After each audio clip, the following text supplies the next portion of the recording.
Bari Tessler is a financial therapist. You heard that right. She's the kind of person who's going to ask you, how do you feel about that? She's also the founder of a year-long program called The Art of Money. And in 2016, she published a book also under the same title, The Art of Money.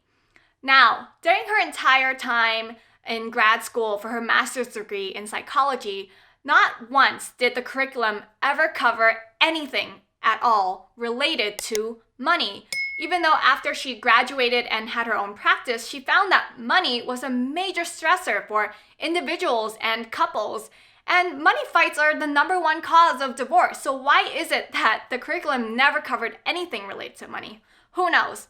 But anyway, after all her experiences of being a therapist, she's developed her own methodology and techniques and strategies to help clients with money. There is so much shame surrounding money. There are people out there who can't even have a simple conversation about money because they feel so much shame about it. In fact, I also know in real life a married couple who doesn't know how much money the other spouse makes because they've never even had that conversation before. So that's where this book comes in.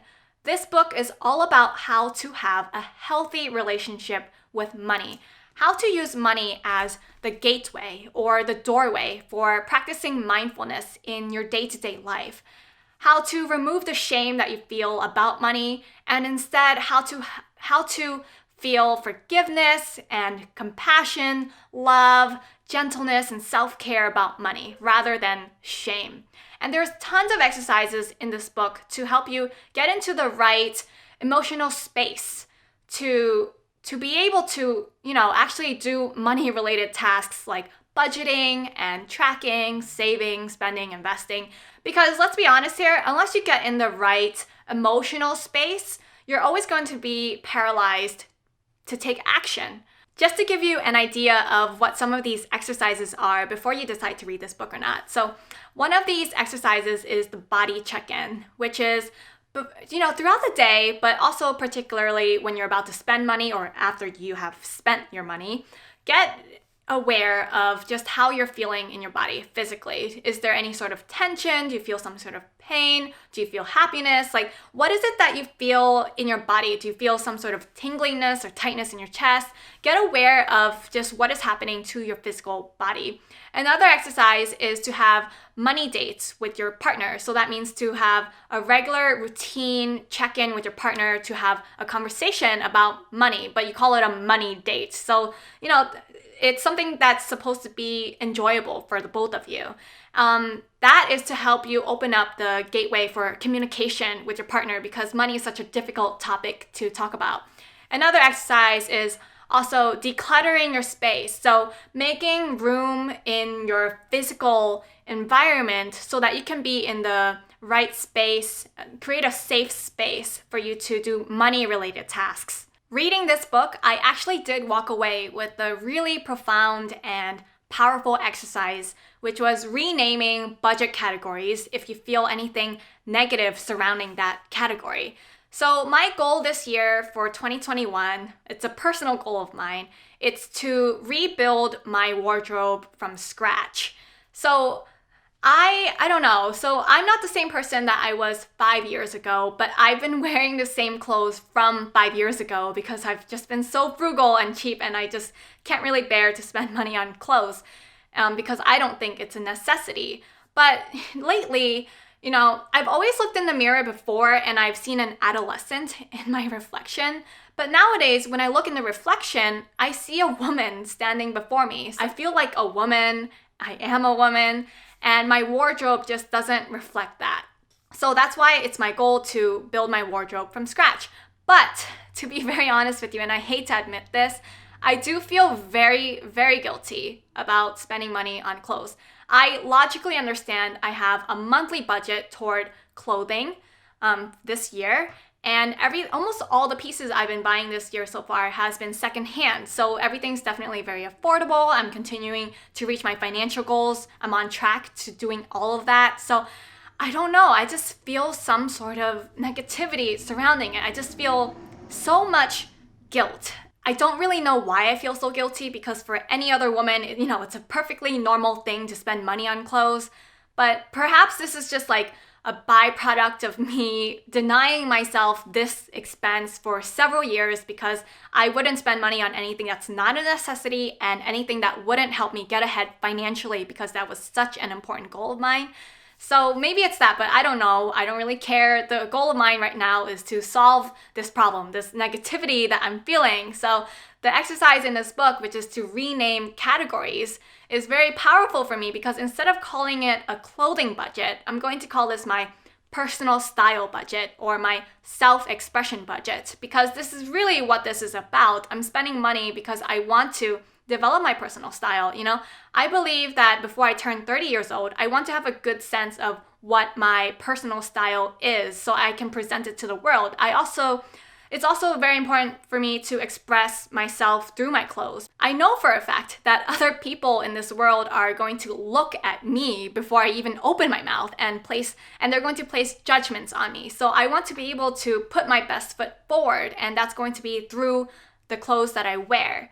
So, really this is about having what I look like on the outside reflect the beautiful person that I already am on the inside right now. So, changing the name to become my personal style budget or my self-expression budget was a real game changer for me. As good as these exercises are, and so far I've only been telling you about how great these exercises are, the book does have some faults.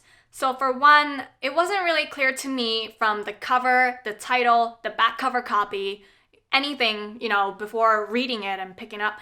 It wasn't clear to me that this was written by a woman for other women. It didn't state anywhere that it was written for a woman, but while I was reading it, I felt like this was definitely targeted for a female audience. So, the exercise for creating a safe space, for example, she would say, light up some candles and nibble on chocolate before you're about to do your budget so that you can feel good. Like, I have a really hard time imagining in my head a man nibbling on chocolate so that he can get in the right emotional state. That's a very feminine thing, and there's nothing wrong with that, but I just wish it was really clear from the back cover copy before I picked it up. But the thing is, I am a woman, so I'm definitely in her target audience, but at the same time, I did have trouble relating even as a woman, because I come from a lower class background who's working my way up. So now I'm in the middle class background, and hopefully in the upper class background later in my future, but still. Most of the anecdotes that she used were from her clients, who are either her private clients or who took her program, The Art of Money, which cost $850. So someone who's earning a low income would not be enrolling in her year-long program. I don't think someone like that can afford it. What people do with their money is their thing. They might choose to pay for it, but I don't think that's her clientele, I think her clientele is someone who's more from a middle-class background, female, because they're emotionally struggling with money, or someone who is a creative entrepreneur who wants to create a business that also aligns with their values. So a business that has integrity and authenticity to it, but is also creative at the same time. So I think that's who her target audience was, and it just wasn't really clear from all the stuff I read before buying this book who it was for. And there also seemed to be some sort of personality clash that I had a very hard time reconciling with when it came to my personality versus the people she talked about in her book. So I'm definitely a type A personality, and I look at numbers in my personal life and, in accounting, very black and white, and I analyze it, and to me, it's either you can afford it or you can't afford it, and you make a logical decision when it comes to your money. And I also believe in tough love. So maybe not tough love for other people, but definitely tough love for myself. So I will deliberately take action on things that will make me feel uncomfortable on purpose, because I understand that, to get the things that I want in life, I'm going to have to feel the discomfort. It just comes with the territory. There's a price you have to pay if you want to be successful, and it comes with being uncomfortable. So even if If I don't like doing something, I will do it because I understand I need to do it. So I don't think like this kind of personality that I have meshes well with the book. This book is definitely it definitely has a touchy, feely, fuzzy, wuzzy, gentle tone about it, which is, what some people need when it comes to money. You can't always have someone who's like Dave Ramsey, who's like, pay off your debt, pay off your debt, pay off your debt. Like, you can't have someone like that who needs a bit more gentleness when it comes to money. So if you're someone who does need that gentleness, then ideally this book is for you, but it definitely was not for me. Despite all this and feeling like I couldn't relate to a majority of her book, anytime I read anything, I always ask myself 2 questions.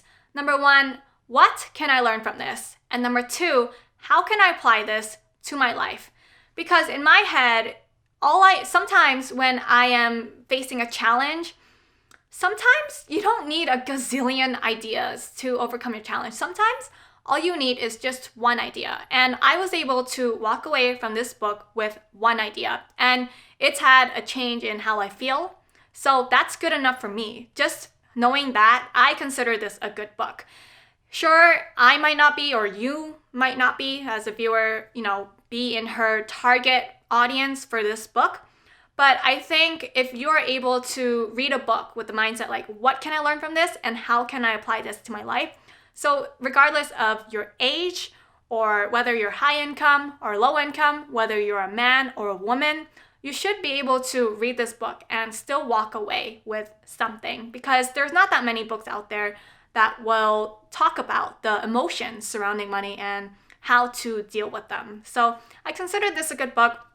Maybe I wouldn't give this as a gift to someone who is not in her, target audience. But if it's a book for yourself that you're choosing to read, then sure, you can go ahead and give it a try. I hope you guys enjoyed my review. I definitely did enjoy making this review today, and I'd be happy to review other stuff in the future, whether that's more books or other YouTube channels or courses, because I do think it's very important for you guys to be exposed to different materials and other people and their ideas so that you can have a very healthy and balanced perspective when it comes to money. You guys shouldn't just listen to me, because what I think is good for you guys to learn might not be what someone else thinks is good for you to learn. I think you guys should be exposed to a variety of stuff so that you can decide for yourself what you need to do. So I'd be happy to, if you wrote in the comments below anything that you want me to check out, I'd be happy to check it out and also possibly make a review of it in the future. So just comment below. As always, the information on this channel is free for you. So if you want to support my channel financially, please buy my book on Amazon, 1001 Ways to Save Money. Quit flushing your hard-earned money down the toilet. If you've already bought the book, I would be so happy if you left me a review, just like I'm leaving a review for Barry Tesler, The Art of Money. So why don't you guys spread the love just like I am and leave me a review? You would totally make my day, guys.